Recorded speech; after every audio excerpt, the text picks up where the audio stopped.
초하루나 구름 혹은 뭐 특별한 행사가 있을 때 영상을 찍어서 올리다가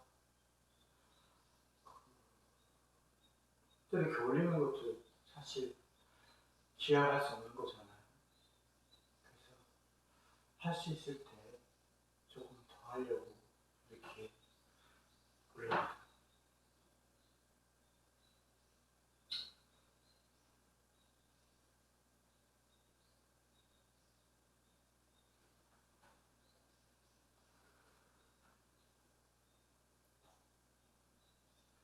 여기 그 상징물이 보이죠? 아소카 때, 그러니까 기원전 한 지금으로부터 한 2300여 년 전 그쯤에 조각된 조형물을 형성한 거예요. 명칭은 다르마 차크라라고 합니다. 다르마 차크라. 부처님을 얘기하는 거예요. 법륜, 법의 바퀴라고 하죠. 우리는 한문으로 법륜이라고 해요. 세상에는 깨지 말아야 될 영역이라는 게 늘 존재하는 것 같아요. 뭐든지. 그걸 깨게 되면 뭔가 틀어지게 되는 그런 영역이 있어요. 그래서 이 스님들은 이 붓다라는 법명을 쓸 수가 없고, 또 마찬가지로 이 법륜이라는 이 그 명칭을 이 법명으로 사용할 수가 없습니다. 아소카 왕 때 조각물을 했잖아요. 그 후대에 이루어진 아잔타 석굴에 가도 이 조형물이 똑같이 등장해요. 그러니까 아소카 왕 때 이후로 그 아잔타 석굴 사원이 설립되면서 초창기에 사용되었던 거죠. 그러니까 내가 역사는 잘 모릅니다. 그렇지만 이제 아는 데를만, 틀릴 수도 있지만 아는 데를만 얘기한다면 1세기경에 미투라 월산이나 이 간다라 미술, 그쪽에서 간다라 월산이 나오기 이전, 1세기경에 나오기 이전까지는 부처님을 상징했습니다. 그러니까 부처님의 명호가 후대에 불려진 명호가 법륜이에요. 그래서 이 법륜이라는 본명을 쓸 수가 없는 거예요. 그건 폐륜이죠. 제자들이 이 법륜이라는 본명을 쓴다면 그건 폐륜이에요. 제가 이렇게 얘기하면 너무 강하니까 또 받아들이는 분들이 어떨지 모르겠어요. 부처님을 표현의 도구로 이렇게 우리가 사용하는 것이 이 법륜입니다. 아소카 왕을 뭐 대충 얘기하자면 참 마우리아 왕조의 세 번째 왕이라고 할 수 있겠죠. 비두 그 제1대 왕이 찬드라고타 마우리아. 찬드라고타 마우리아. 그래서 마우리아 왕조라고 하는데, 그 3대 왕이 아소카예요. 마우리아 왕조가 설립되게 된 가장 결정적 계기는 알렉산드로스 때문이죠. 알렉산드로스의 침공에 맞서다가 보니까 이 마우리아 왕조가 설립이 되게 돼요. 설에 따라서 뭐 이런 인터넷 잡지식이나 뭐 이런 여러 가지 설에 따라서 찬드라부타 마우리아에 대한 설명은 설왕설래예요. 그래서 그걸 굳이 얘기는 하지 않겠습니다. 근데 아소카 왕이 다른 종교에 대한 것도 허용은 했지만 그 본인이 이 불교에 대한 아주 강렬한 믿음이 있었기 때문에 전국에 이제 인도 전역에 부처님의 역사가 되는 그런 지역에다가 스투파를 세우게 돼요. 또한 이 자신이 결혼했던 지금 산치 스투파가 세워져 있는 그 지역이 바로 부인이 자기가 결혼한 그 여자가 속해 있던 그 나라가 있던 지역이었어요. 그래서 자기가 결혼식을 했던 그 장소에 산치 스투파를 세우고 그 옆에 그리스풍의 그 페르시아풍의 사원을 설립해서 스님들을 수행할 수 있게 해줘요. 그것이 더 내륙적으로 서쪽으로 한 대략 정확하게 내가 분석을 안 해봤지만 요즘 구글 지도가 하도 좋아가지고 검색이 돼서 쉽지만 한 몇백 킬로미터 정도 떨어졌겠죠. 그 서쪽으로 그 내륙 쪽에 아주 그 협소한 그 계곡 속에 그 아잔타 석굴사원이 아주 긴 세기에 걸쳐서 긴 세기에 걸쳐서 기원전부터 그게 설립이 되겠죠. 거기에 초창기에 석굴사원에는 조각되어 있는 모양입니다. 예. 그래서 이름을 다르마 차크라 이렇게 얘기하죠. 그래서 이제 그래서 이 법률이라는 법령은 함부로 사용하지 않는다. 또 극다라는 그것도 마찬가지로 법령도 사용할 수가 없다. 폐륜의 언어이기 때문에 종교를 믿는 것, 이 본질에 대해서는 굳이 과학적으로 탐구하거나 아니면은 이렇게 하지 않아도 우리는 조금만 해야만 있다면 쉽게 알 수가 있습니다. 이 세상, 이 모든 것이 본질적으로 의존성에 연결이 되기 때문에 의존성. 그 의존성이 극대화된 것이 종교라고 보면 됩니다. 의존에는 두 가지가 있는데 첫 번째는 실제적 의존이죠.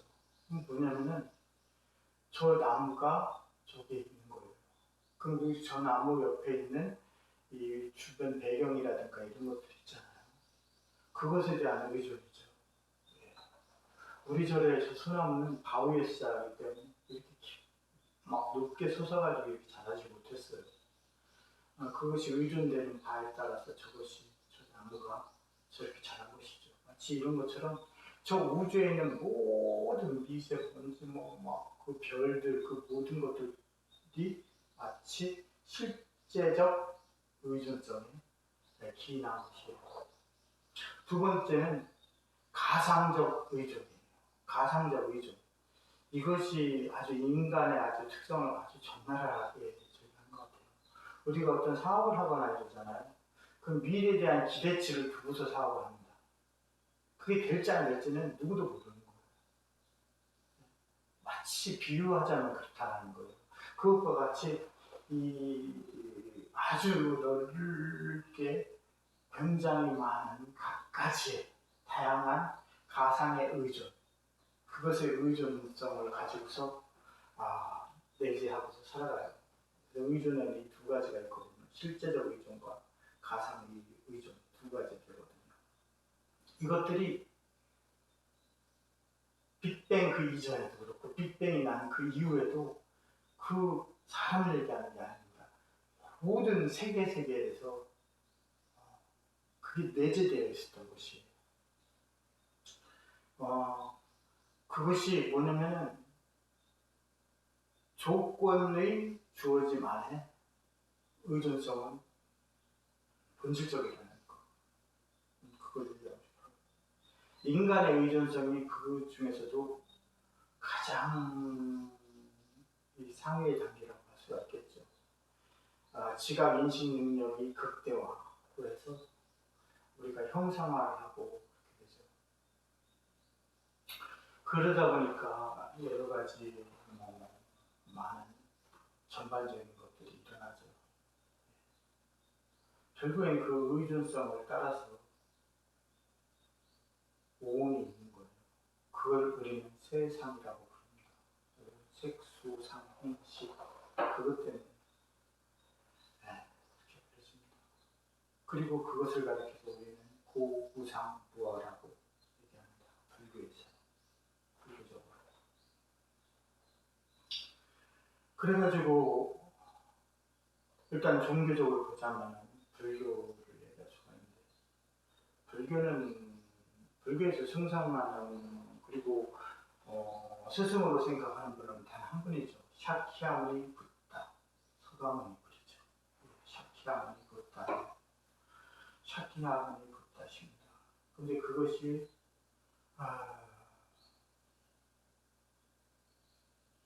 왜곡되지 않고 나에게 전달되지 되리라는 것은 정말 쉽지 않아요. 왜곡되지 않고. 가장 잘못된 예가 그래서 발생하는 거죠. 뭐 굳이 종교를 내 것은 옳고 너는 잘못됐다 이렇게 얘기하고 싶진 않아요. 그것이 잘못됐는지 그런지 유익한 것인지 가치 있는지는 각각의 판단에 따르기 때문에 그래요. 물론 그것도 자신의 관념에 지배된 상태에서의 판단이겠지만 그 잘못된 예가 원불교나 이 천태종 불교적으로 그렇게 보겠죠. 그 이후에 여러 가지 종파가 있겠지만 왜냐하면 이 원불교는 그 거사가 깨달았다고 하는 거사가 있단 말이에요. 또 천태종도 그런 예가 있죠. 천태종도 사물조사 보고 갔다가 깨달았다고 해서 부처처럼 받든단 말이에요. 그러니까 그게 뭐냐면 매개체, 부처님과 불교와 부처님과 불자를 이어주는 그 매개체가 주체가 된 경우예요. 이 조사가 부처가 된 경우예요. 물론 조계종 같은 경우도 조사의 깨달음이라든가 이런 걸 얘기해요. 그렇지만 본질적으로 이 부처님에 대한 그 가치는 절대적이거든요. 근데 그게 한 단계 오히려 맹신이 되어버리면 그 조사를 불상으로 조각하고 부처로 모시게 됩니다. 그렇게 된 경우입니다. 조계종 내에서도 그런 집단들이 있을 거예요. 없지는 않을 거예요. 하지만 그렇기 때문에 변질된 경우를 보면 될 거예요. 마치 기독교 계통의 종교를 본다면 그런 거죠. 유대교가 변질된 것이 기독교, 카톨릭, 이슬람, 그리고 시크교 이런 종교들이 있겠죠. 마치 그런 것 같은 경우예요. 매개체가 주체가 되는 경우예요. 매개체가 주체가 되게 되면 그 본질이 온전하게 전달될 수 있을까? 저는 그렇지 않다고 봐요. 사실 우리가 경전이 있고 이렇지만 그 주체를 갖다가 매개체를 갖다가 아무리 띄우고 이런다 한들 사실 매개체가 우리한테 전달하는 건 그다지 크지 않거든요. 별거 없어요. 가끔 깨달았다고 성실을 남기거나 이러는데 그게 무슨 가치가 있나? 이 부처님 가르침 같은 그 정도의 가치는 없어요. 아무리 부처님의 말씀과 같은 그런 가르침은 없어요. 그렇죠. 그래서 가장 사실 제가 요즘 두려워하는 것이 관념입니다. 관념. 그래서 저의 관념을 부시려고 하죠. 그렇지만 쉽지는 않은 것 같아요. 그래도 하려고 해야죠. 어렵다 쉽다 생각하는 것 자체가 제가 우연히 그만큼 딸려서 그런가 봐요. 얼마 전에 아버지, 어머니, 매형, 누나, 형 차례차례 여기 방문했어요. 속가고 연락을 끊었는데 아직까지 제 전화번호는 몰라요. 저희 전화번호는 아는데 근데 내가 이 절을 한마디를 하고 있을지 없을지는 모르겠어요. 그럼 이런 부패도 가질 수가 없죠. 남의 절에서 있는 사람이 무슨 이런 걸 하겠어요. 그렇지만 다 놔버려야 되니까. 근데 제가 배종합에 다 오지 말라고 하물며 연락처를 남겨달라고 하는 어디 있는지만 연락해달라고 하는 큰형에게는 호적을 파낸다고 호적을 파낼 거니까 없다고 생각하라고 그렇게까지 얘기했어요. 이건 제 얘기입니다. 다른 스님들, 다른 사람들이 이렇게 하라는 얘기는 아니에요. 뭐 그 이유를 굳이 설명할 것도 없겠지만 내가 그런 얘기를 어떤 스님하고 얘기하는 중에 그랬어요.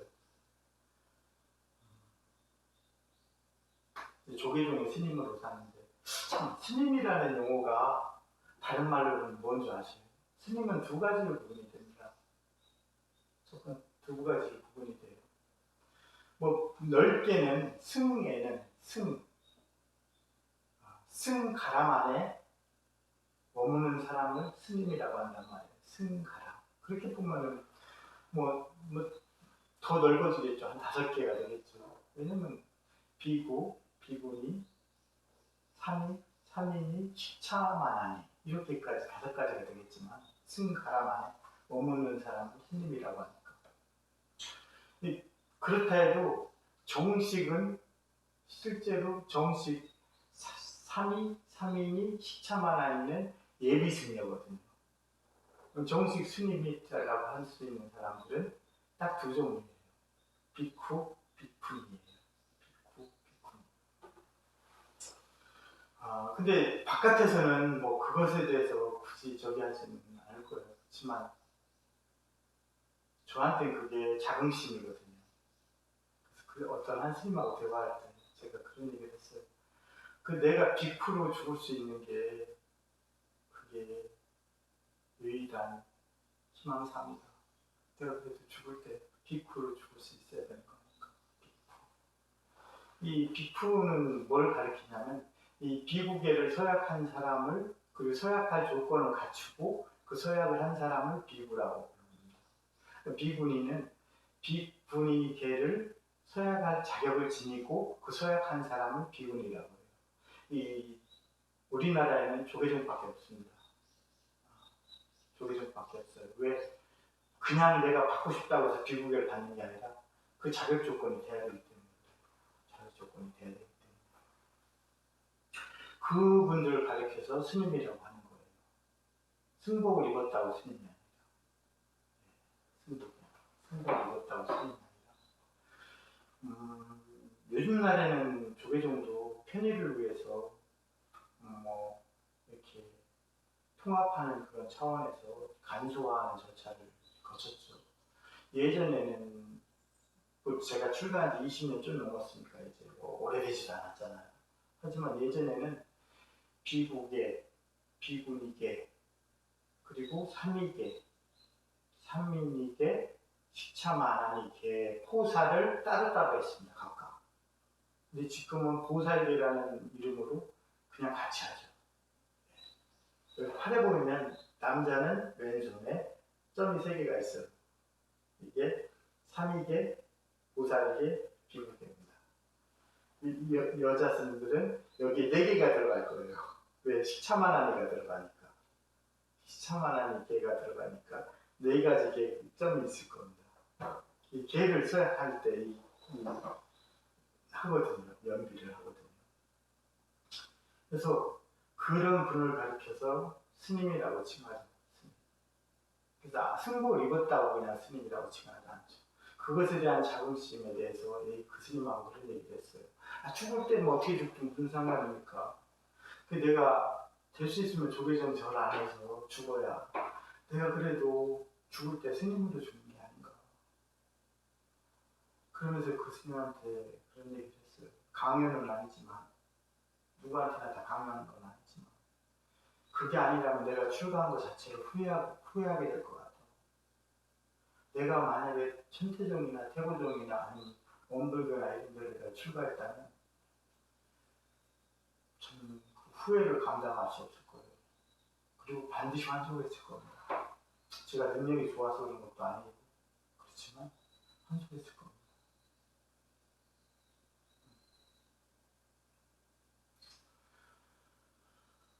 그래서 석가를 하고 연락을 끊는 그런 문제도 그 연결점에서 내가 세속의 끈을 놓는다라는 그런 관점으로 하면서 내가 그런 얘기를 한 적이 있어요. 그래서 다만 아버지까지도 그냥 보냈잖아요. 다시 연락하지 말라고, 찾아오지도 말라고, 앉을 자리에 앉지도 못하게 하고 그냥 보내버렸거든요. 그냥 보냈어요. 근데 다만 딱 한 가지 그건 얘기해 주고 싶었어요. 근데 내가 얘기하지 못했어요. 내가 출가할 수 있게 된 데 대한 감사, 그 말씀 드리고 싶었어요. 늦게 출가했잖아요. 늦게 출가했으니까 저 같은 경우 30대 초중반에 출가했으니까 사실 고등학교 시절에는 출가하려고 하다가 자신감이 없었어요. 막혀가지고 출가를 못했어요.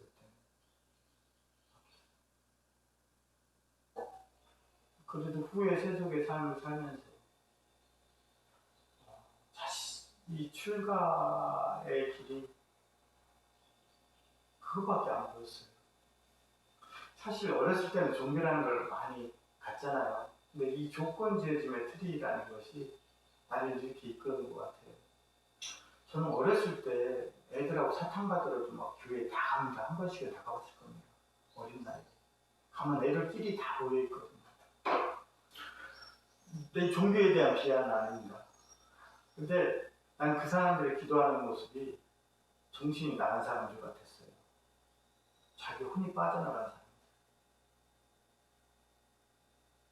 그 모습 자체가. 그래서 일단 기독교는 계통의 종교들은 다 그렇게 보였어요. 정신이 나간 사람들처럼 보였어요. 어린 내 모습이. 아주 어렸을 때의 모습. 네, 그렇게 있었어요. 두 번째로, 절에는 항상 가까이 있었던 것 같아요. 뭐, 원불교 잠깐 다닌 거 고등학교 때 있는데, 잠깐 다닌 게 있는데, 꼭 그것 때문에 그런 게 아니라 그 전부터. 예전에 우리 부석사로 소풍을 갔었거든요. 어렸을 때. 중학교 때인가. 자전거 타고 거기 오라고 소산에서. 근데 거기를 갔는데, 그 절에서 막 시끄럽게 막 떠들고 뭐하고 막 이렇게 난장판 하는 애들이 있어요. 특히 교회 믿는다는 애들이 그 관념 때문에 삐딱하게 합니다. 난 그렇기 때문에 더 안 좋아해요. 오히려 더 넓어지는 게 아니라 더 흡수해서 수용이 될 수 있는 게 아니라. 그러면은 되게 뭐라고 했어요, 제가. 떠들지 말고, 흡수 부리지 마라. 이런 식으로 얘기했었어요. 마치 군대에 가서도 저는 뭐 해는 뭐가 나오는 이런 거 생각을 아예 안 했습니다. 그냥 군법당밖에 몰랐어요. 자연스럽게. 누가 불교를 믿으라고 한 적도 없어요. 근데 그냥 자연스럽게 어떤 조건이 나를 그곳으로 갈 수밖에 없게끔 하는 거예요. 가끔 사람들이 그러잖아요. 10년 전, 20년 전 되돌아가면 나는 어떻게 살까 이러잖아요. 이 자리로 오게 됩니다. 제가 아주 단호하게 얘기하는데 이 자리로 올 수밖에 없습니다. 왜? 나의 관념, 나의 조건도 그때로 되돌아가기 때문에 그래요. 나의 관념, 나의 조건도 그때로 되돌아가기 때문에 그래요. 그래서 다시 이 자리로 옵니다. 이 자리로 오게 돼요. 그래서 하여튼 단호하게 내가 비쿠로서 죽을 수 있는 그것에 대해서 스님하고 얘기를 나누는 거예요. 그런 점에서 내가 그런 마음을 가질 수 있게 해주신 아버지께 감사하다는 말씀을 못했어요. 내가 뭐 과거에 대한 미움이라든가 아니면 거기에 대한 조움, 아픔 이런 걸 얘기하는 게 아니에요. 저는 저희 은사스님을 돌아가시게 만든 분하고 인사를 잘합니다. 그분은 내가 아니라고 생각하지 않죠.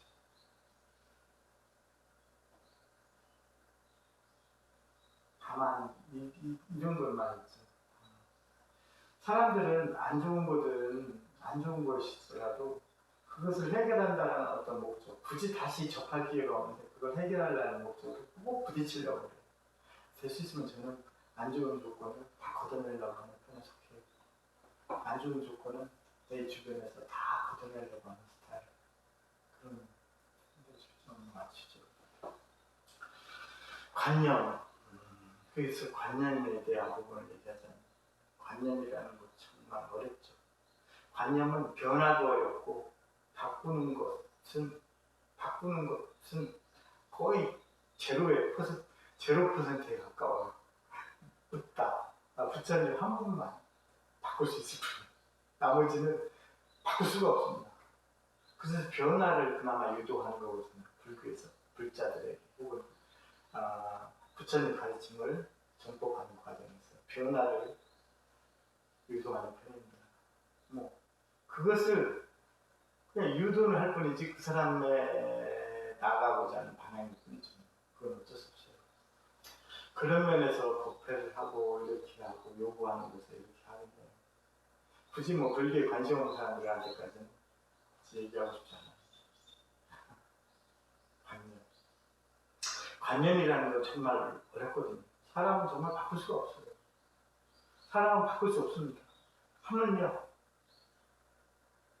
변화도 어려워요. 변화도 어려워요. 변화시키는 것조차도 어려워요. 왜 어렵냐? 단적인 걸로 예를 들면 제가 상담한 것 중에 가장 그것에 근접하는, 물론 다른 것들도 다 그것에 근접해요. 그렇지만 가장 대표적인 경우를 보자면 내가 대구에 있을 때 이 한 청년이 나한테 상담을 했거든요. 10년 동안 사귀던 여자하고 헤어졌다는 거예요. 죽고 싶대요. 그래서 상담을 했어요.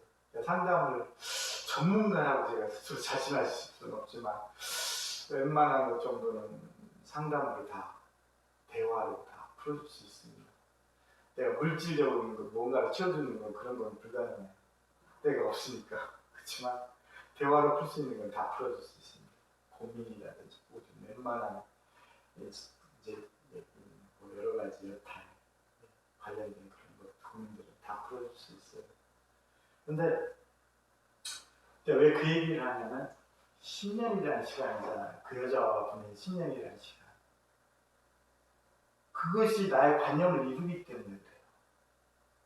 그러니까 죽고 싶은 거야. 근데 그 10년이라는 시간을 어떻게 내가 버릴 수가 있겠냐. 버려지지가 않거든요. 잘. 마치 이럴 것 같아요. 우리가 살아온 시간이 나의 관념을 이루거든요. 우리가 살아온 시간에 나의 관념을 이룹니다. 근데 이거를 어떻게 걷어낼 수가 있겠어요? 그럼 내 삶 자체가 부정되는 거기 때문에. 내 삶 자체가 부정되는 거기 때문에. 부정되는 것이기 때문에. 그래서 제가 이 불교에 갓 입문하는 사람들을 좋아합니다. 왜냐면은 그 사람들은 어떤 관념이, 불교에 대한 관념이 형성되어 있지 않기 때문이에요. 그래서 너무 좋아요. 기존에 절에 다니는 사람들은 내가 불교로 대하기에, 마주하기에 너무 어려워요. 이미 그 사람들 안에 불교는 뭐다, 불교에서는 이게 중요하다, 뭐하다, 이런 관념이 이미 자기 잡아 있어요. 대화가 안 되죠. 대화가 안 되죠. 꼭 불교가 아니라도 있잖아요. 자기가 거만한 사람, 나는 많이 배웠다, 뭐 이런 사람들 상대하기 힘들어요. 그런 관념이 자리 잡아 있습니다. 힘듭니다.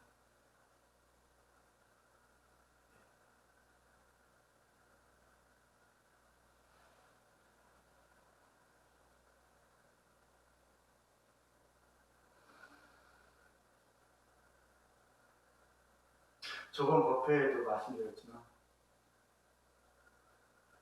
사람들은 기본적으로 사람뿐만 아니라 이 모든 우주 안에 우리가 우리 안에 드러난 그 세계를 얘기해요. 우리가 안에 드러난 세계, 우리가 측정 가능한 그 세계 범위 안에 있는 그 모든 것들이 설령 앞으로 더 늘어간다 하더라도 마찬가지로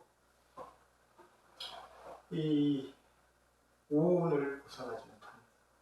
식수상 행식을 벗어나지 못합니다. 그래서 부처님께서는 그것을 고무상무아라고 표현하신 거예요. 그 주체가 무엇이냐? 그건 내가 얘기 안 하는 게 나을 것 같아요.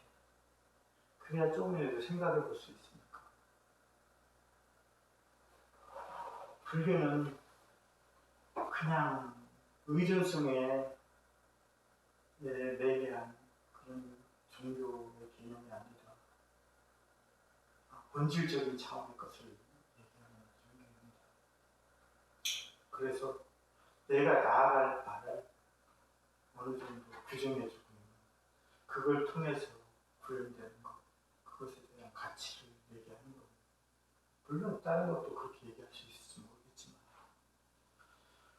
이 세계의 과학기술이나 무슨 지능, 인식, 그 모든 것들이 아무리 발전한다 하더라도 부처님 가르침을 벗어나지 못합니다.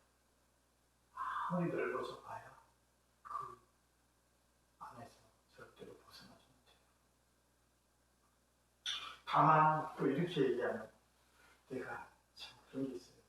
이 스님 세계도 아직까지 그런 게 있으니까 내가 불교대학이나 이런 걸 통해서 좀 많이 활동하고 법회라든가 이런 걸 많이 했잖아요. 근데 이 불교에 대한 친숙함은 좀 있는데 이 보시에 대한 부분은 좀 약해지더라고요. 그게 마치 날님이 생각으로 이미 불교에 도달했어 이런 생각이 들어서 그런가 봐요. 근데 이 보시에 대한 부분은 그런 것 같아요. 내가 보시를 한다는 것은 그것에 대한 친밀도를 표현하는 것입니다. 친밀도를 표현하는 거.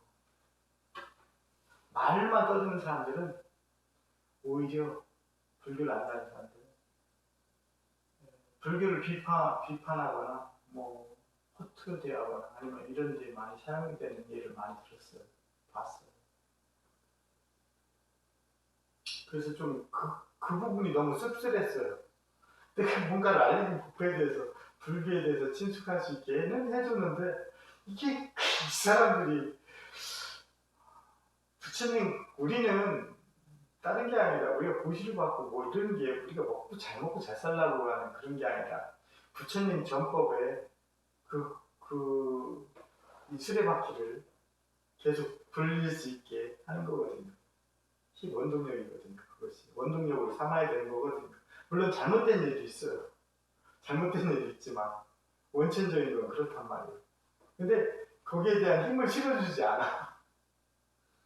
그래서 내가 잘못하고 있나 이런 생각을 들고 또 회의감도 들고 가끔. 왜냐하면 사람은 바꾸기가 쉽지 않거든요. 그래서 나는 자주 바꾸려고 내 스스로 생각을 해요.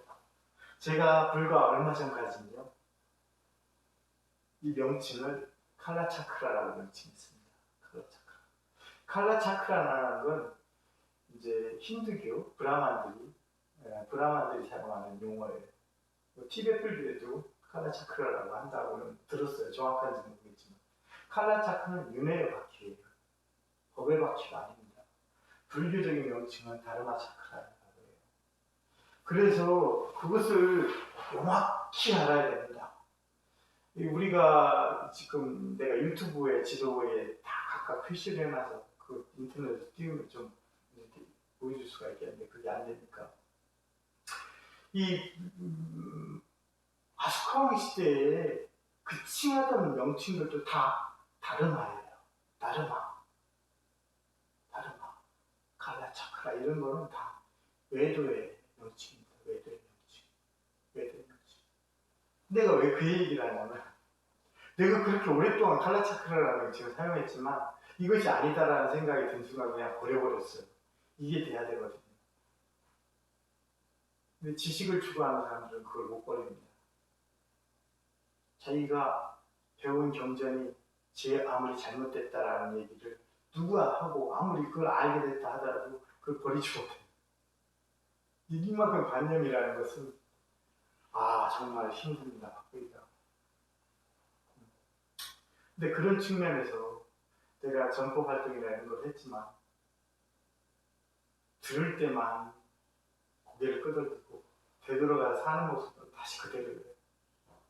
제가 법회를 하고 이렇게 그래서 회의감이 좀 들곤 했었어요. 하여튼 오늘 불교에 대한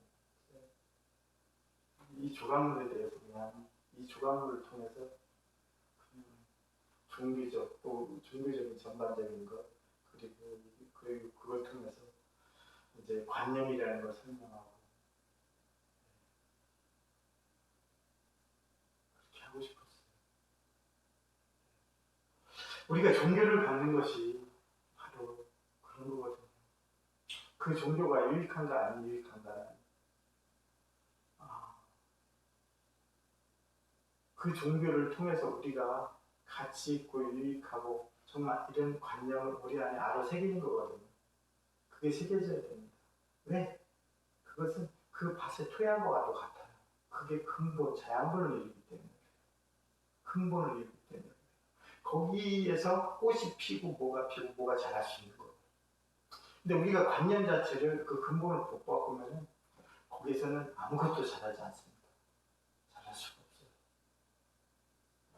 우리가 종교를 갖고 이렇게 하는 것들은 사람의 본질적인 성향에 매칭이 돼요. 그걸 통해서 우리는 어떻게 해야 되냐? 바른 관념을 형성시키도록 해야 된다. 제가 여기 온 지 2년 반 됐어요. 이제 1년 반 남았는데, 1년 반. 좀 안 남았습니다. 앞으로 어떻게 될지 모르겠어요. 다음번에 이 절의 문제에 대해서 한번 거론해드리고 싶어요. 왜냐하면 내가 더 연임을 할지 안 할지는 모르겠지만 이 절이 해결되어야 될 아주 근본적인 문제가 돌출되었기 때문에 그래요. 그 문제를 내가 아니더라도 그 다음 사람들이 해결할 수 있게 좀 설명드리고 싶었어요. 그래서 그것에 조금 생각이 있는 분들은 서로 조금이나마 보태서 이 절의 문제를 해결하는 데 힘이 될 수 있도록. 근데 한 1년 반, 2년 반 정도 됐는데 여기뿐만 아니라 교도소, 불교대학, 수덕산 문사 불교대학, 그리고 경찰인지 개발원법대 등등 이렇게 다녔단 말이에요. 많이 다녔는데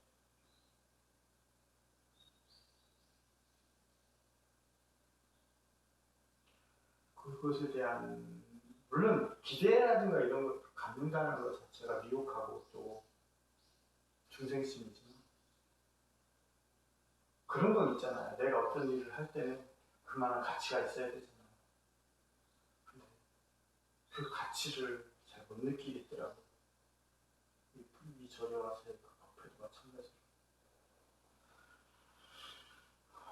그래서 점점 더 약간 퇴색되어져 가긴 하지만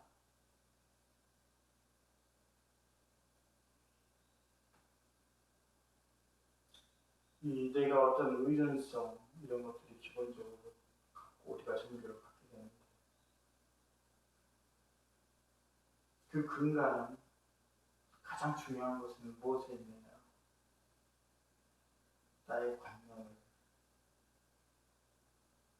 그것을 통해서 다시 다지고 좋은 것은 더 증장시키고 그렇지 않은 것들은 잘라버리고 없애버리고 파쇄해버리고 해가지고 새로운